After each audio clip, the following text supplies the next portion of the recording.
අපි ඊළඟ වැඩසටහනේ කිව්ව විදිහට Photoshop ගැන තමයි කතා කරන්නේ.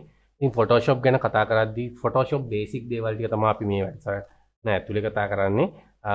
Photoshop කියන්නේ හරි ගොඩාක් වැඩවලට පාවිච්චි කරන software එකක්. ඉතින් album designing වලටත් අපිට photo editing කියන වැඩේට ගොඩක් දුරට Photoshop පාවිච්චි කරන්නේ. අපි Lightroom ගැන මීට ඉස්සෙල්ලා කතා කරා. ඒ වගේම Adobe Camera Raw ගැනත් කතා කරනවා.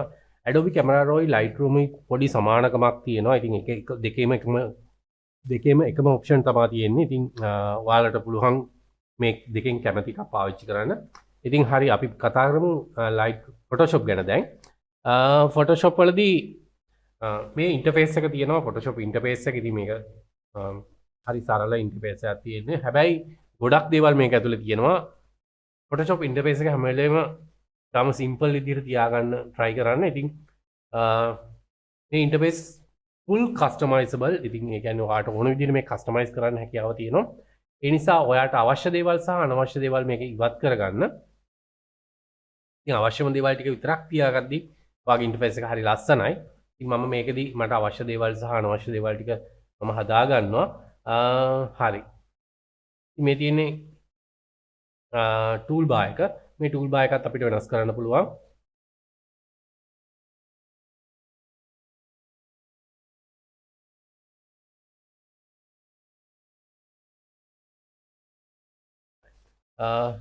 මෙතන ඕනම ටූල් එක මෙතන ටූල්ස් අවසානයේ මම පාවිච්චි කරන දැන් 2012 කියන version එක 2021 කියන version එක මම පාවිච්චි කරන්නේ. ඉතින් මේ අවසානයේ තියෙනවා ඩොට් 3ක් එක්ක එකක්. සමහරට අවසාන ටූල් එක වෙන්නත් පුළුවන් මේක. මේකේ තියෙනවා edit tool bar කියලා එකක්. right. අපි ඒ වගේම තව තැනකිනුත් මේකට යන්න පුළුවන් ඇති. බලමු. edit වල edit tool bar කියන තැනට ගිහිල්ලා අපිට මේ වැඩේම කරගන්න පුළුවන්. ඉතින් එතකොට ඔයාලට අවශ්‍ය tools සහ අනවශ්‍ය tools අයින් කරලා අවශ්‍ය tools ටික තියාගමු. මූ tool එක මට ඕන. rectangle marking tool එකත් ඕන. oval marking tool එකත් ඕන. lasso tool එක, polygon lasso tool එක, object selection tool එක, quick selection tool එක, ඔය tools ඔක්කොම මට ඕන. magic wand එකත් ඕන. මෙන්න මේ material tool එක මට අවශ්‍ය නැහැ. මම ඒක නිසා ඉවත් කරලා දානවා එක. brush tool එක, pencil tool එක මම කවදාවත් පාවිච්චි කරන්නේ නැහැ. pencil tool එක අවශ්‍ය නැහැ මට. color replacement tool එකත් මට අවශ්‍ය නැහැ. mix brush tool එක අවශ්‍ය නැහැ. clone stamp එක ඕන. pattern clone stamp එක මම කවදාවත් පාවිච්චි කරන්නේ නැහැ. මට ඒකත් අවශ්‍ය නැහැ. erase tool එක මම කවදාවත් පාවිච්චි කරන්නේ නැහැ. background erase tool එක පාවිච්චි කරන්නේ නැහැ කවදාවත්. magic erase tool එක පාවිච්චි කරන්නේ නැහැ කවදාවත්. 3D material drop tool එක පාවිච්චි කරන්නේ නැහැ කවදාවත්. ඒ වගේම horizontal type tool එක, vertical type tool එක. ඉතින් මේකේ මම පාවිච්චි කරන්නේ type tool එකක් විතරයි. මම ඒ නිසා මෙන්න මේ vertical type tool එක ඉවත් කරලා දානවා. pen tool එක මම පාවිච්චි කරනවා. free from pen tool එක පාවිච්චි කරන්නේ නැහැ. මේ tool එකක්වත් මම පාවිච්චි කරන්නේ නැහැ. ඒ නිසා මට pen tool එක විතරක් තිබ්බහම ඇති හොඳටම. right. path selection tool එක පාවිච්චි කරන්නේ නැහැ. direct selection tool එක පාවිච්චි කරන්නේ නැහැ. ඉතින් ඔයා කල්පනා කරා එහෙනම් මේවා තියෙන්නේ කියලා. ඉතින් rectangle tool එකත් ඇත්තටම පාවිච්චි වෙන්නේ නැහැ. ඉතින් මේ නිසා මේවා මම ඔක්කොම අනවශ්‍ය නිසා අයින් කරලා දානවා. hand tool එකත් අපි කිසිම දවසක tool bar එකකින් පාවිච්චි කරන්නේ නැහැ. ඒ නිසා ඒකත් ඉවත් කරලා දානවා. rotate view tool එක පාවිච්චි කරනවා. ඒක නිසා දැනට තියලා තියෙනවා. zoom tool එක තියමු. zoom tool එකත් අවශ්‍ය නැහැ මට. හරි. okay. done කරමු. එතකොට වෙනවා වාට අර smart tool bar එකක් තියෙනවා. හරි සරලව tool bar එක තියෙනවා. ඒ වගේම මේක අපිට අවශ්‍ය දේවල් තියෙනවා. ඉතින් මෙතන තියෙනවා පහළ tool bar එකේ tools ටික තියෙනවා. අපි basic tools ටික විතරයි තියෙන්නේ. ඉතින් මෙතන අපිට ඊට පස්සේ මේ tool bar එක නවත මම වෙනස් කරගන්නවා. edit ගිහිල්ලා edit tool bar කියන තැනට ගිහිල්ලා මම tool bar එකේ මෙන්න මේ tools ටික මම වෙනම කඩා ගන්න ආසාවක් තියෙනවා. ඒ නිසා මම ඒ tool ටික වෙනම විදිහට වෙනස් කරගන්නවා මේ විදිහට. එතකොට ඔයාලට පේනවා මේ tools ටික වෙනම තියෙන. ඊට පස්සේ මේ සියලුම දේවල් මම මේක වෙනම තියා ගන්නවා. ක්ලික් කර ගන්න නැතුව. right. දැන් කිසිම tool එකක් එකට බැඳිලා නැහැ. ඉතින් මට මේ tools ටික දැන් හරි ලේසියෙන් පාවිච්චි කරන්න පුළුවන්. tool bar එකේ මට කැමති විදිහට. ඉතින් මට මෙතනින් එහා tools මොනවා හරි ඕන වුණොත් මෙතනින් ක්ලික් කරලා ගන්න පුළුවන්. මම විශ්වාස කරනවා මේ ටූල්ස් මට පාවිච්චි කරන්න වෙන්නේ නැති වෙයි කියලා. ඔයාට යම් වෙලාවක මේ ටූල්ස් පාවිච්චි කරන්න අවශ්‍ය නම් ඔයාට පුළුවන් මේ ටූල්ස් ටික ගන්න. මෙතන දාපු නැති ටිකේ මම හිතනවා මට අවශ්‍ය ටූල්ස් ටිකක් තියෙනවා කියලා.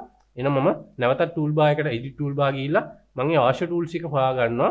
මොනවාද මේකේ අවශ්‍ය ටූල් කියලා. හරි. crop tool එක මට අවශ්‍යයි. මම ඒක දා ගන්නවා. ඊට පස්සේ මට අවශ්‍යයි eyedropper tool එක එච්චරම අවශ්‍ය වෙන්නේ නැහැ. මෙන්න මේ spot healing brush tool එක සහ healing brush tools කියන ඔය තුනම අවශ්‍යයි. ඉතින් මම මේ තුනම දා ගන්නවා. ඔබේ ඔයාට කැමති විදිහට දා ගන්න පුළුවන්. අවශ්‍ය නම් මේ ඇතුළටම දා ගන්නවත් පුළුවන්. එතකොට ඔයාට එකම tool එක ඇතුළේ තමයි තුනම තියෙන්නේ. මෙන්න මේ ටික ඔක්කොම එකම tool එක ඇතුළට දා ගන්නවා. blur tool එක නෑ smudge tool එක අවශ්‍ය වෙනවා. smudge tool එකක් තියාගමු. dodge tool එක සහ burn tool එක ඒ tools දෙක අනිවාර්යයෙන්ම අවශ්‍යයි. dodge and burn කියන එක දෙකම එකට මම දා ගන්නවා. frame tool එක අවශ්‍ය වෙනවා. frame tool එකක් තියාගමු. හරි. මම දැන් tools ටික පිළිවෙලට හදාගත්තා. බලමු දැන් හරි. මේ තියෙන tools ටික පිළිවෙලට තියෙන්නේ හරි. ඊට පස්සේ මෙන්න මෙතන තියෙනවා අපි බලමු. මේ ටික නම් මේ තියෙන ටික ඕකේ. ඒ නිසා මම ලොකුවට වෙනස් කරන්න යන්නේ නැහැ. හරි. මේ විදිහට අපිට කස්ටමයිස් කරන්න පුළුවන් විදිහට Photoshop හදිලා තියෙන්නේ. ඉතින් මේක ගොඩාක් ෆීචර්ස් තියෙන software එකක්. ඒ වගේම ගොඩාක් user friendly software එකක්. ඒ නිසා හරි ලේසියෙන් පාවිච්චි කරන්න පුළුවන්. හරි. හරි. අපි ඊට පස්සේ කතා කරමු මේ tool bar එකේ තියෙන tools මොනවාද? මේ tools වලින් මොනවද කරන්න පුළුවන් කියලා. ඊට ඉස්සෙල්ලා මට image එකක් ගන්න ඕන. ඉතින් මේ වගේ වෙලාවකට ඔයාලට ටෙස්ට් කරන්න image ඕන තරම් ගන්න පුළුවන් copyright free websites වලින්. ඉතින් ඔයාලට පුළුවන් Google එකේ ගිහිල්ලා copyright free image කියලා type කරන්න.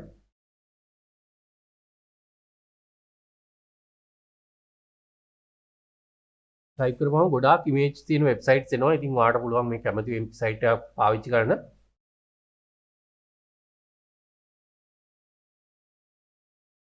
මම මේ වෙලාවේ Pixabay කියන වෙබ්සයිට් එක පාවිච්චි කරනවා. ඉතින් මේ වෙබ්සයිට්ස් වල ගොඩක් වෙලාවට ලංකාවේ image හරි අඩුවෙන් තියෙන්නේ. ඉතින් ඔයාලට ඕන නම් මෙන්න මේ devadara.com කියන වෙබ්සයිට් එක පාවිච්චි කරන්න පුළුවන්. මේ වෙබ්සයිට් එක ඇතුලේ ලංකාවේ image තියෙනවා. ඔයාලට ඕන නම් පාවිච්චි කරන්න. මම නැවතත් එනවා Pixabay වෙබ්සයිට් එකට. ඉතින් Pixabay වෙබ්සයිට් එකේ මට වැඩ කරන්න පහසු image එකක් තෝරගන්නවා. මම නිකන් සර්ච් කරනවා model image හරි model image කියලා.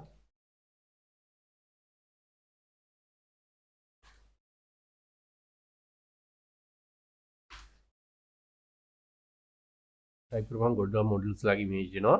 ඉතින් හරි. මම මේ image එක තෝරගන්නවා. free download කියලා ලින්ක් දුන්නාට පස්සේ ඔයාට ඕන resolution එක දීලා download කරගන්න පුළුවන්. හරි. මගේ ඊළඟ monitor එකේ තමයි ඒක open උනේ. මම දැනට මේක close කරලා දානවා. close කරලා දාලා මම මේක drag and drop කරගන්නවා Photoshop එක ඇතුළට. මෙන්න මම Photoshop එක ඇතුළට drag and drop කරගත්තා. හරි. මෙන්න මේ විදිහට ඔයාට image එක ලැබිලා තියෙනවා. ලොකු touch කරපු image එකක් නෙමෙයි. ඒකම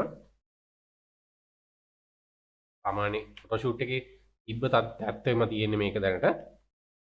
අපි මේ tools ටික පැහැදිලි කරගමු. පළවෙනි tool එක තමයි move tool එක. ඉතින් මේ move tool එකෙන් අපිට පුළුවන් මේ ඕනම දෙයක් move කරන්න. අපි හිතමු මෙතන අපි Q selection එකෙන් select කරාට පස්සේ මේක අපිට මෙහෙම selection එක තමයි move වෙන්නේ.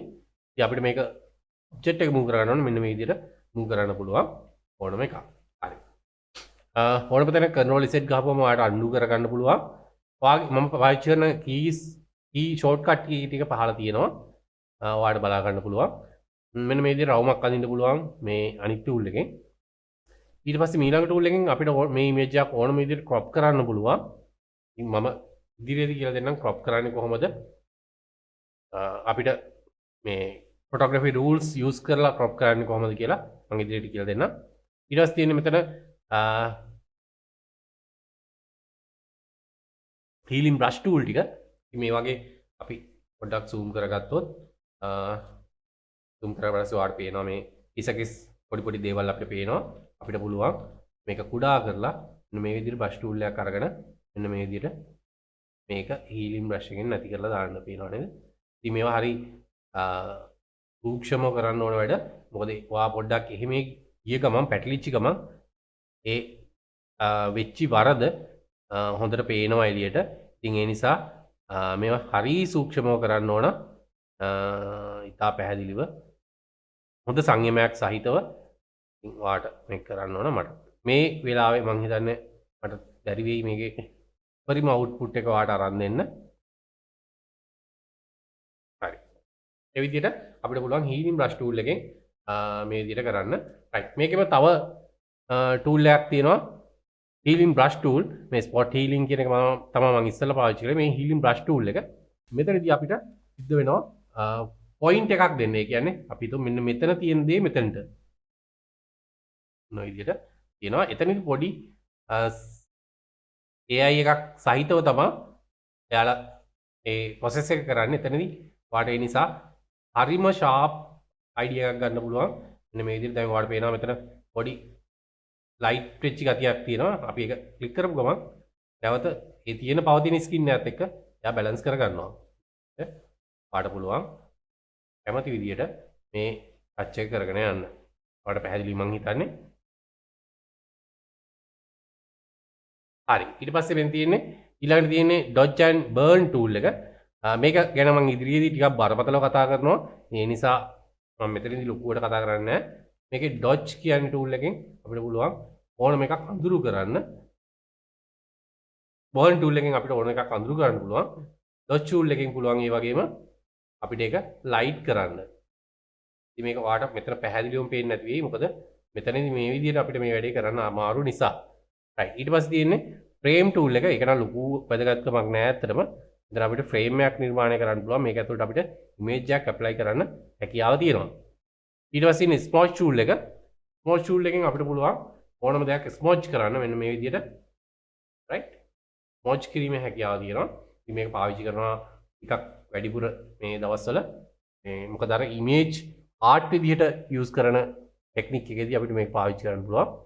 ඊට පස්සේ lasso tool එක තියෙන්නේ මෙන්න මේ විදිහට select කරන්න තමයි lasso tool එක තියෙන්නේ.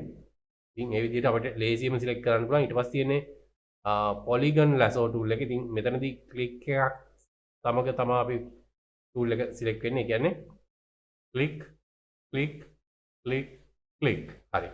මෙතනදී පොඩි ටෙක්නික් එකක් තියෙනවා. මෙතන click එකේ ඉඳන් අපිට මෙන්න මෙතනින් ඉඳන් අපිට අවශ්‍ය වුණොත් lasso tool එකට එන්න අපිට පුළුවන් alt එකත් එක්ක මෙන්න මේ විදිහට lasso tool එක use කරන්න. ඊට පස්සේ නැවත alt එක අතහැරියාම අපිට පුළුවන් සාමාන්‍ය tool එකට නැවත එන්න. මම හිතන්නේ පැහැදිලි. අපි backspace එක press කරොත් බලමු. backspace එක press කරොත් අපිට පුළුවන් අර අපි දීපු දේවල් නැවත වෙනස් කරගෙන යන්න. ඔයාලට පැහැදිලි. මෙන්න මේ විදිහට කරගෙන යන්න පුළුවන්. ඉතින් මේක තමයි polygon lasso tool එක. lasso tool එක කියන්නේ මම මේකෙම එකක් මේ විදිහට කියනවා. බලන්න මේකේ වෝල්ට් එක. ඒ වගේම ඔයා lasso tool එක පාවිච්චි කරනවා නම් lasso tool එකේදී alt එක press කරලා අපිට පුළුවන් අනිත් polygon lasso tool එකට මාරු වෙන්න. ඉතින් මේ විදිහට මේ දෙක මාරු වෙන්න පුළුවන් අපිට alt එකත් එක්ක. හරි. object selection කියන්නේ ඔයාගේ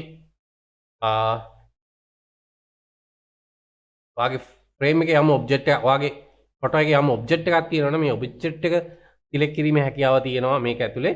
ඉතින් මේක තා සාර්ථක නෑ මේ අවස්ථාවේ. numpad එකේ control plus minus වලින් අපිට පුළුවන් zoom එක අඩු වැඩි කරගන්න. මෙන්න මේ විදිහට object එකක් select කිරීමේ හැකියාව තියෙනවා. මෙන්න මේ selection එක හරහා. ඉතින් මේක 100%ම සාර්ථක නෑ. හැබැයි පුංචි වැඩක් කරගන්න හැකියාව තියෙනවා. ඊට පස්සේ magic contour එක magic contour එකෙන් පුළුවන් අපිට එක color range එකක් ඇතුලේ ඒක selection එකක් කරන්න. ඊට පස්සේ quick selection tool එක අපිට පුළුවන් යම් brush කරන area එකක් ඇතුලේ ඒ AI එකට බාර දීලා අපිට selection එකක් කරගන්න හැකියාව තියෙනවා. ඉතින් තාමත් මේ AI base යන ගොඩාක් selection tool සාර්ථක නැහැ. සමහරවිට අපිට ඕන දෙන්නේ මේ වෙන දේවල් වෙන්නේ. ඒ නිසා තාමත් අපි කිසි දෙයක් පාවිච්චි කරන්නේ නැහැ. brush tool එක සාමාන්‍ය brush කඳින්න පුළුවන් මේ විදිහට. ඔයාලට කැමති විදිහට brush කරන්න පුළුවන්. ඉතින් මේ tool එකනුත් ගොඩාක් දේවල් අපි කරනවා. ඊට පස්සේ ඉන්නේ ස්ටෑම්ප් ටූල් එක. මෙන්න මේ විදිහට අපි අර ඉස්සලා පාවිච්චි කරා හීලින් බ්‍රෂ් ටූල් එක. ඒ ටූල් එකට ටිකක් සමානයි මේකත් ඇත්තටම. හැබැයි මෙතනදී කිසිම කම්පියුටර් ප්‍රොසෙස් එකක් නැහැ. අපි කරන දේ මේ විදිහටම ඇඳිනවා වාට පේනවා. අර වැරදියට සිලෙක්ට් ටච් කරොත් වැරදියට වෙනවා. ඉතින් යම් ටාගට් එක තියෙන එකක් යම් ටාගට් එකකට ඇඳින එක තමයි මෙතනදී වෙන්නේ. මෙන්න මේ විදිහට. ඒ කියන්නේ